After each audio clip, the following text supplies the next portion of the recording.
Nalalagay ngayon sa matinding alanganin ng karera ng dating 3-division world champion at ngayon ay kilalang promoter na si Koki Kameda. Ito ay matapos sa hayag ng Japan Boxing Commission o JBC na posibleng makansila ang inabangang Saiko X/8 na nakatagda sana ngayong darating na June 6 sa Aichi Sky Expo o Aichi International Exhibition Center sa Japan.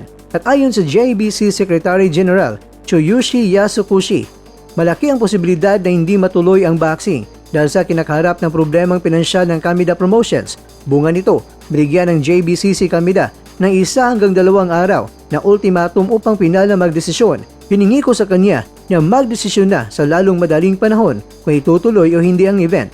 Habang tumatagal ito, mas lumalaki ang abala sa maraming sektor, payag ni Yasukushi. Sa kasalukuyan mga kwento, mabilis naman na nakipag-ugnayan si Kameda sa internet television platform na ABEMA sa pag-asang maisalba ang pondo at matutuloy ang nasabing bakbakan.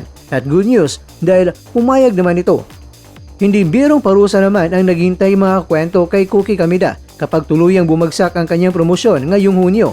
Nilinaw ng Japan Boxing Commission na kung mapatunayan kakulangan sa pondo ang dahilan ng kanselasyon, mabigat na disiplinaryong aksyon ay ipapataw sa dating kampiyon. Mas mabigat na basihan ng JBC sa babalang ito na noong May 2008, pinatawa ng indefinite suspension o hambang buhay na pagbawi ng lisensya